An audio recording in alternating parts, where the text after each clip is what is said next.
We're here once again with two contenders for the presidency of the United States, Joe and Donald. Who knows how this is going to turn out? There are so many variables, so many factors involved. They're both old. They're both kind of losing it a little bit. Both their parties are determined. Man, it's kind of crazy. But guess what? I'm not political. As a black man in America, I don't consider myself political.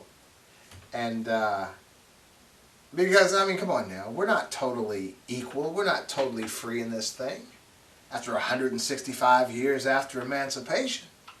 So there's no incentive for the folks who are of privilege to even sacrifice their time to help anyone else. This is just where we're at. And so I don't think it's a bad place, for me personally, because as I've shared in so many other programs, the key is for each individual. See, black folks are not equal in mass. And there is a privilege for white folks en masse. I speak to a white guy recently, a friend of mine, and he was like, I came up poor, I didn't have this, I didn't have that, and I'm not privileged. Just because you blew your privilege there, and anytime you want to embrace it, it's still there. Anytime you want to start doing the right thing. See, the problem that we have is a human problem.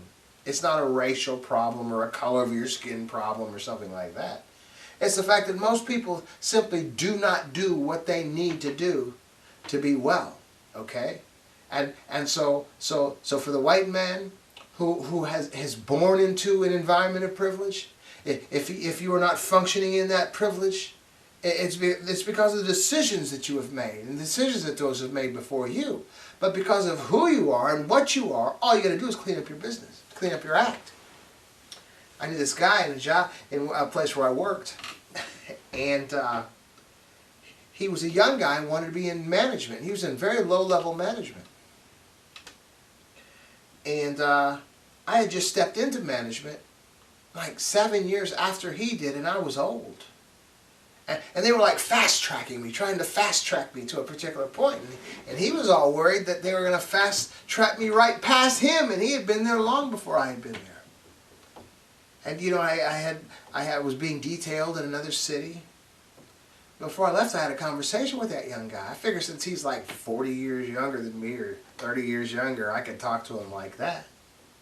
And he was like, he had real long hair with a ponytail, a beard. He was feeling this Viking thing going on with the side of his head shaved. And his fingers were green or brown from rolling cigarettes.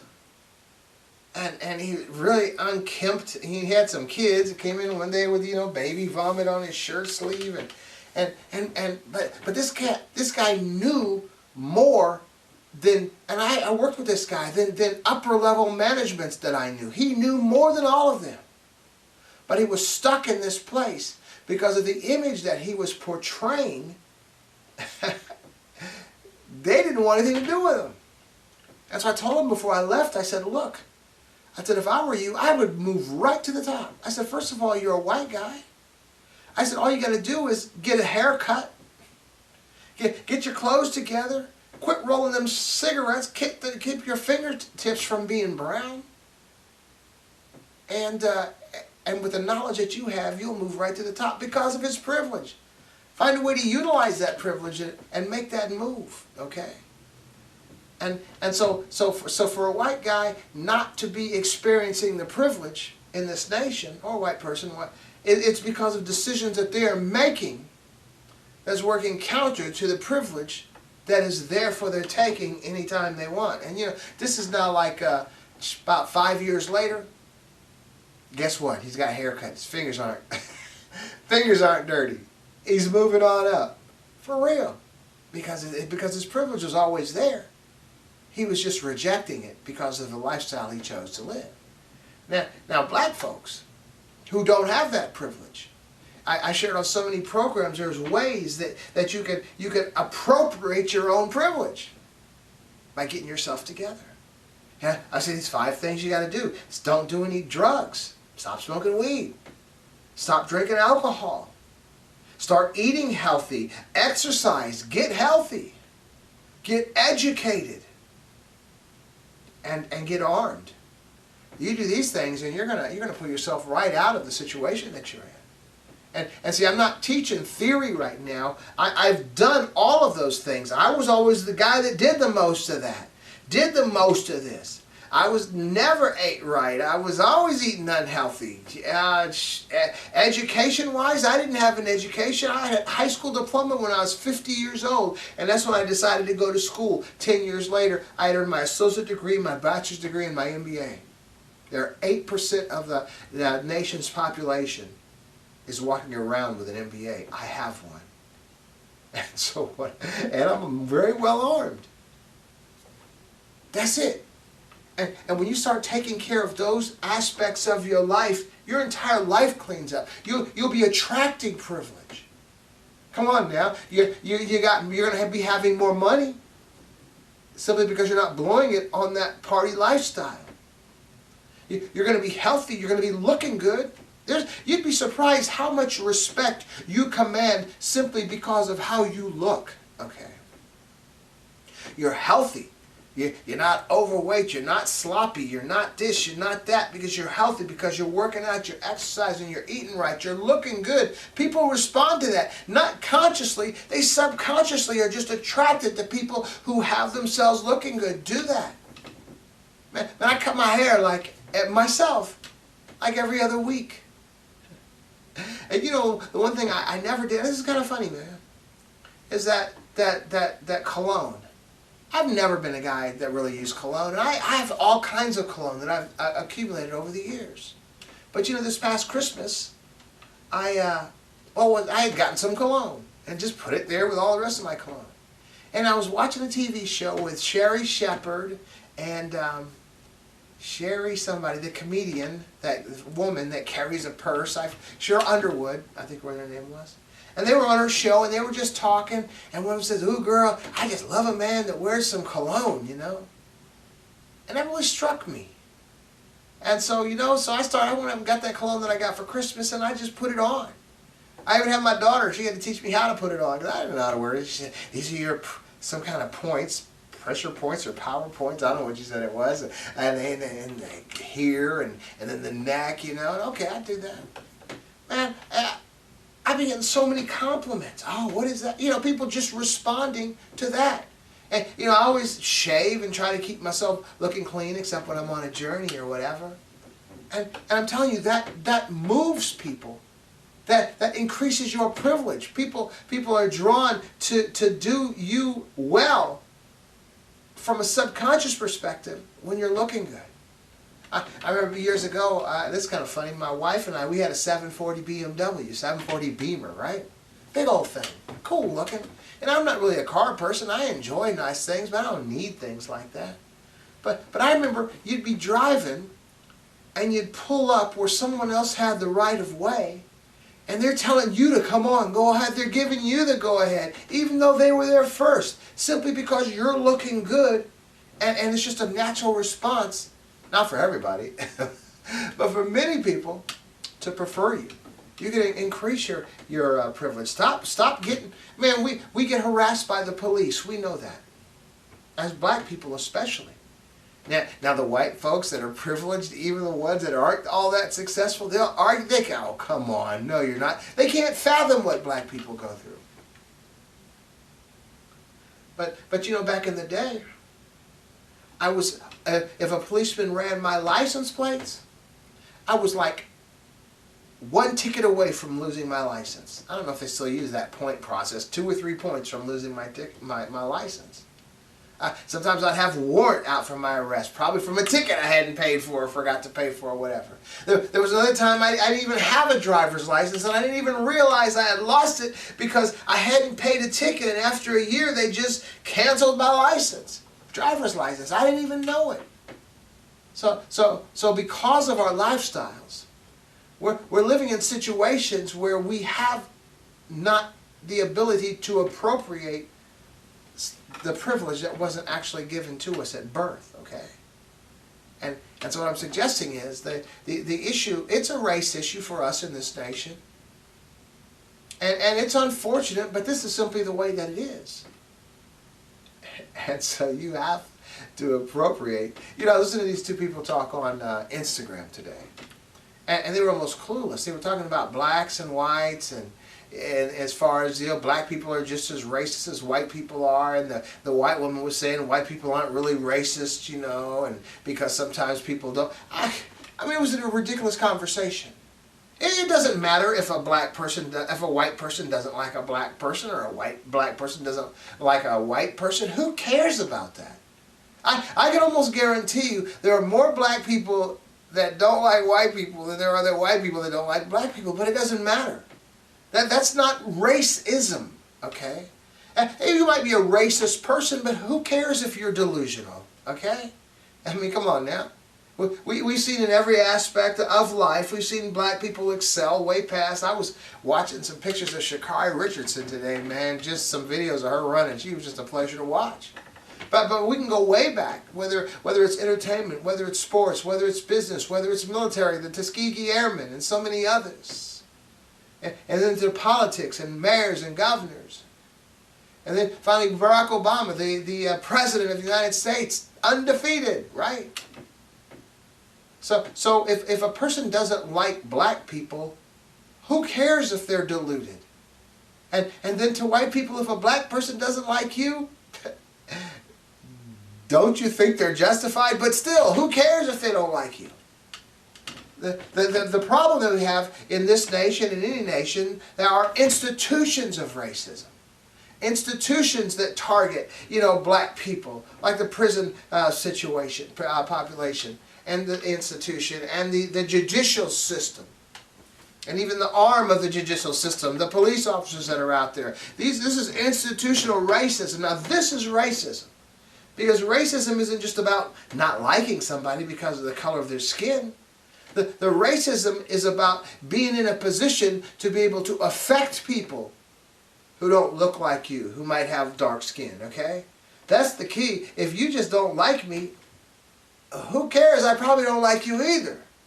But if you can affect me, that's where we're going to have an issue. And that is simply the situation the way it is in this nation. And so when you have a tremendous list of issues on your driving record, and a police officer gets behind you and sees that, automatically something clicks in his head and he's going after you. So you've allowed this institution of racism in the judicial system to be able to affect you when you could have pulled yourself from it by not breaking laws, by not getting tickets, by having all your ducks in order so that when he pulls your license plate, they're crickets. There's nothing there, okay? And so that's an example. Example of driving around smoking weed, you know, and and you can smell the weed in your car, and you got a police officer behind you. What do you think is going to happen? Running red lights or speeding tremendously, and not even having a driver's license or insurance. What do you think you're doing? You're just putting yourself in the custody of an institution that is meant to oppress you, okay? And so what I'm saying is that's for me then. There's no drug use. So that'll never happen. There's no alcohol use. I'll never be drunk driving because I don't drink. I'm in good shape. I'm in good health. So I don't have to go to the doctor. I can get a misdiagnosis and get my leg cut off or something like that, man. I have an education that only 8% of the population has. Man, when you... That's the key right there, man. And I'm armed. So I can protect myself. I won't be victimized. Pull yourself right out of that mess. It's the institutions that we have to be focused on that are out there to jam us up, not individuals who don't like us. Quit getting on the internet, on YouTube, on Facebook, and talking about how those people don't like black people. Who cares? Get yourself together. And now, you know, this is the thing. Now, I've been doing volunteer work in this city for almost 30 years, okay? And I had a feeding program for kids from Parkside, which doesn't even exist anymore. Kids from DeSoto Bass, and another little project area in Huber Heights, I can't remember the name, Lake Bend or something, no, Lake something or other. But And I had a juvenile detention center. I did that like for 17 years. I missed 4 weeks in 17 years. That feeding program, we also had a teaching program every Monday night. Just try to share some insight, some understanding, some goodness, and some help in the lives of these young kids, you know. Every Saturday for years, I would just go into the communities, into the project communities, just knock on doors and just to see if folks were all right, if they needed help, you know. I've been an elder in the church, you know, for years, trying to help. I've been, you know, I was a deacon, then I was an elder, then I was a pastor for like 20 years. Even now, you know, I put these programs on TV and I put these programs on cable, just trying to help, you know. And I have to say, I don't believe I've met that much success. Now, I do believe I've impacted lives with certain insights and understandings and helping to adjust the trajectory of their lives a little bit, but nothing substantial, nothing significant as far as I could see. You know. And you know, I was sharing with one of my brothers, you know, not my physical brothers, brothers at work, a couple of them, about my 5-point plan. And when I talked about stopping the weed and stopping the alcohol, one of them was like, Jarvis, you know, black folks aren't going to stop smoking weed. Another one, Jarvis, black folks aren't going to stop drinking alcohol, you know. And that was, gosh, man, really? But this is the key. I proved it. I've done it myself. And I'm in a very good position in life. And it wouldn't have been this way had I continued down that path I was going. But, yeah, still. Then a couple of weeks ago, I was at home and I was watching YouTube.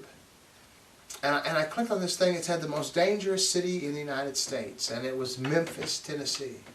And they were showing these young kids, these gangbangers, and shooting at each other, and running through gas stations, shooting at each other. It's on YouTube now. All you got to do is look at the most dangerous city in the U.S., Memphis. And I got really despondent. I got really discouraged. Because I spent so much of my life trying to help people be changed. And it was just at that moment I just realized, man, this is not going to happen. And I was kind of depressed. I was going to just give it up. Because, you know, I could make a whole lot of money and just stop caring about anybody and just care about myself. And for about 2 hours, I was kind of depressed. And I talked to my wife. And she said, look, and she gave me some advice that just blew me away. She said, look, stop trying to help people who aren't looking to be helped. Just focus on the ones that want help and help them. Wow, that was like, geez, why didn't I think of that? That was a good idea. But let me go a step further. Because I mean, I appreciate that, and I'm grasping that, I'm embracing that. But when I was, you know, I really studied the civil rights movement, you know, pretty deeply. There's one particular book by a gentleman named Peniel Joseph, and the book is called Waiting Till the Midnight Hour. You really should check it out. Either purchase it or find it on audible.com. It's very, very useful, okay? But then you go from the civil rights struggle and all the situations folks went through, you know, Martin Luther King, Medgar Evers, Malcolm X, you know, all these brothers getting jammed up and killed and beaten. And you even go all the way back through, you know, the Jim Crow era, and then go back through this the recently freed slaves, and go back even into slavery and recognize the suffering of so many black folks and the sacrifices that were made. You know, for slaves, if you were caught teaching your child to read or helping them learn to read, that was like the death penalty right there. Many people were killed simply for teaching their children how to read or trying to find someone to teach their children how to read.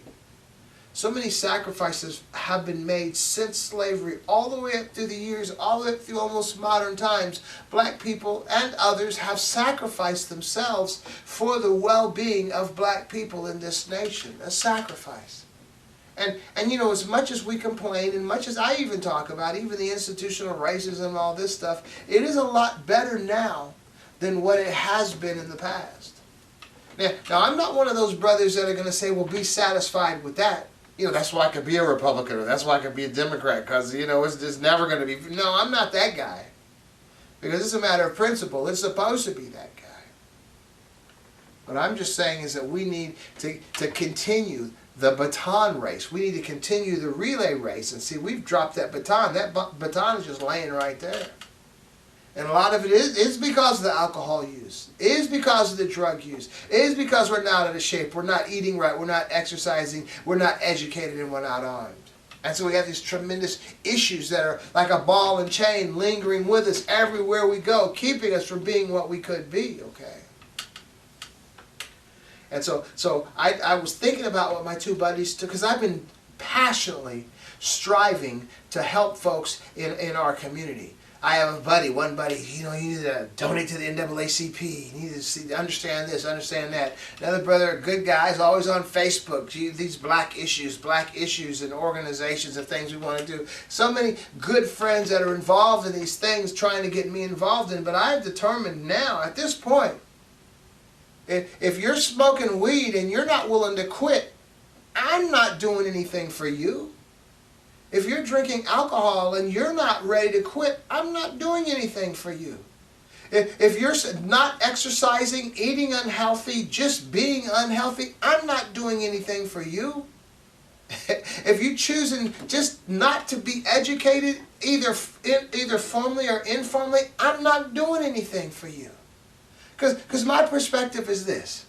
We have people all throughout our history, all along the line, that have sacrificed themselves for us, for a greater good, for us. Sort of like that biblical, rendition of how they did their things because of faith, but they died in faith. They never had a chance to see the promise. Those that sacrifice themselves for us, many of them never got a chance to see the promise or the thing that they sacrificed themselves for us. Now they've sacrificed their lives, and you're not willing to sacrifice weed? They sacrificed their lives, you're not willing to sacrifice alcohol?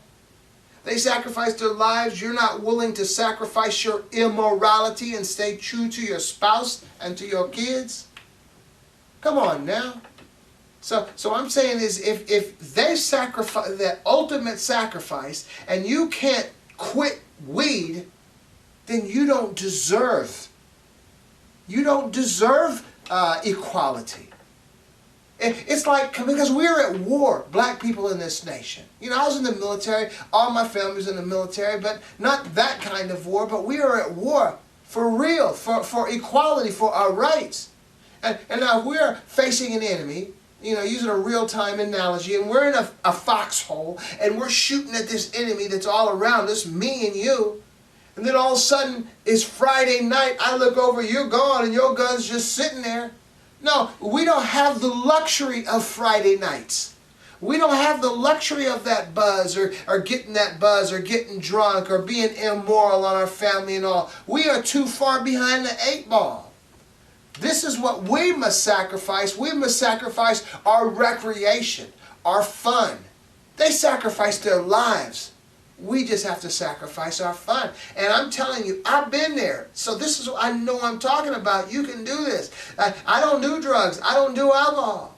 I eat right. I exercise.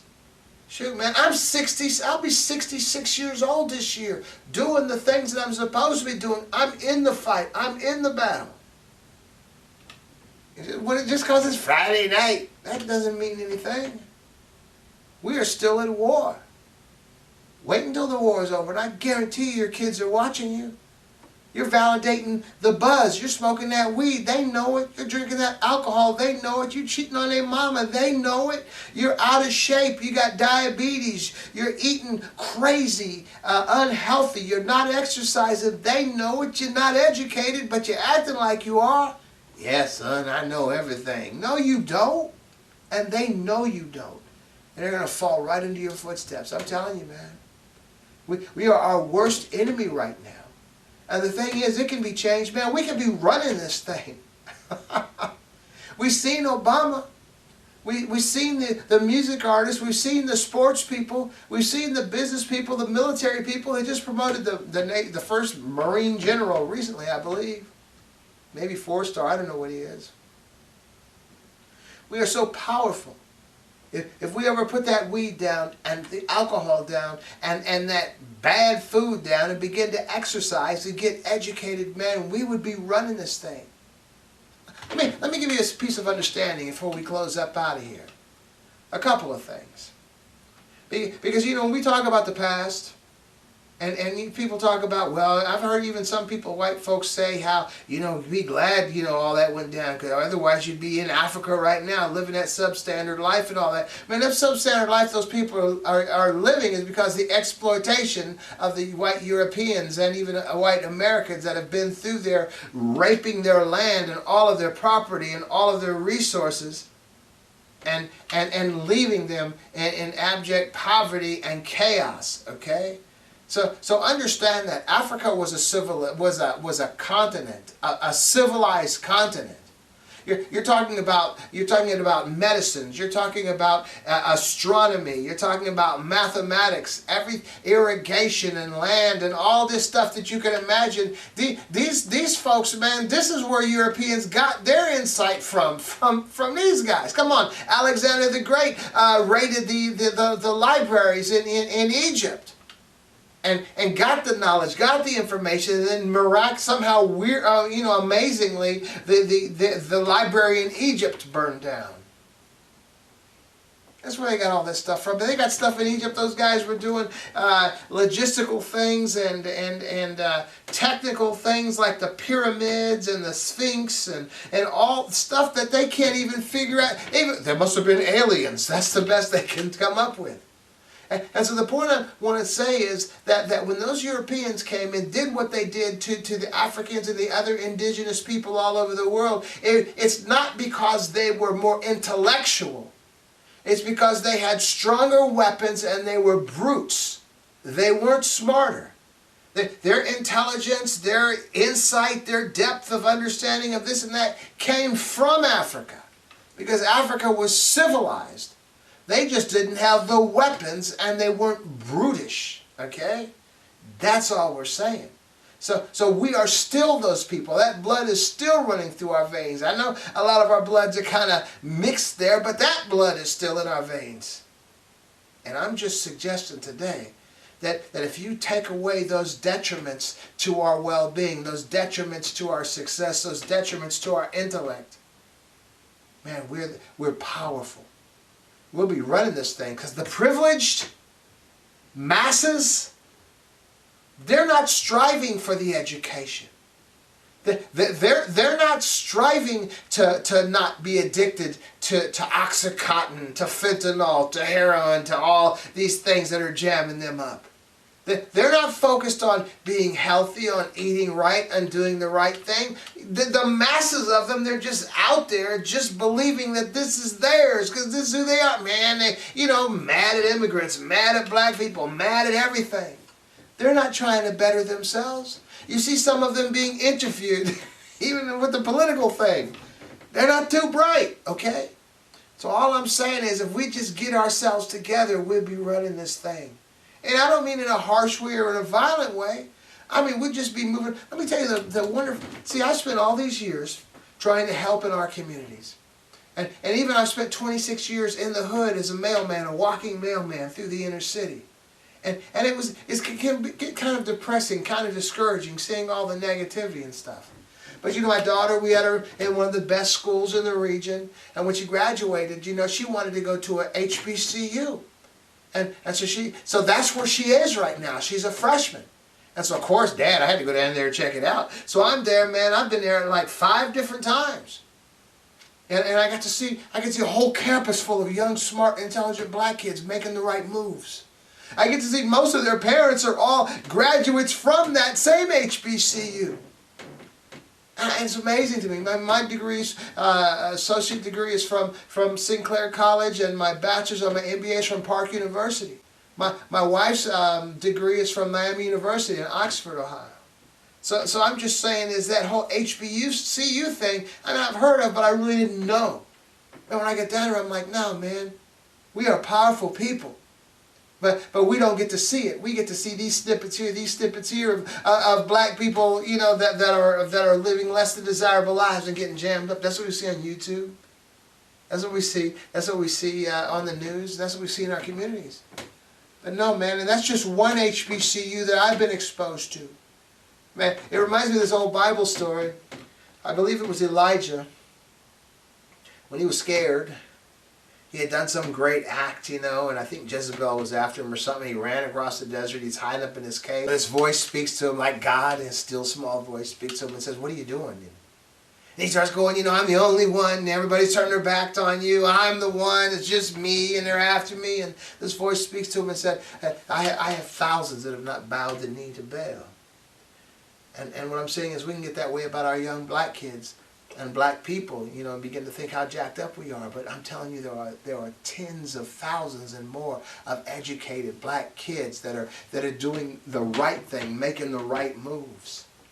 And if the adults that have been left behind, and even the youngsters that have not gone off to those HBCUs, if we would just stop doing those lifestyle destructive activities, we'd find us as a community, black folks in this nation, we would rise from the ashes.